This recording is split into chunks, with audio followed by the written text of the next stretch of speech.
आई होणं एवढं सोपं नाही. जसजशी लेकरं मोठी होतात ना, तसतशा आईच्या जबाबदाऱ्यांमध्ये वाढच होत जाते. आज सकाळी आहोंना बाहेर काहीतरी काम लागलं होतं, त्यामुळे सकाळी 6:45 वाजता या दोघींना मी क्लासला सोडण्यासाठी चालले होते.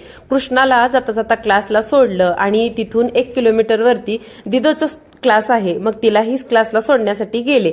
मस्त असं चंद्रही दिसला आज बाहेर आकाशात आणि जाता जाता उगवणारा सूर्य सुद्धा दिसला. हे दोन्ही वातावरण बघून मन प्रसन्न झालं होतं. दोघींना सोडून घरी आले. मस्त अद्रकवाला चहा घेतला, सूर्यदेवांचं दर्शन घेतलं, उगवलेल्या दिवसाची कृतज्ञता व्यक्त केली. तोपर्यंत 9:30 वाजला. कृष्णाला घेण्यासाठी गेले. तिचं काही शाळेचं साहित्य होतं ते घेतलं. घरी येऊन बघते तर काय लड्डू महाशय पोटमाळ्यावर चढले होते. किती केविलवाना आणि गरीब चेहरा आहे, प्रेम होईल असा.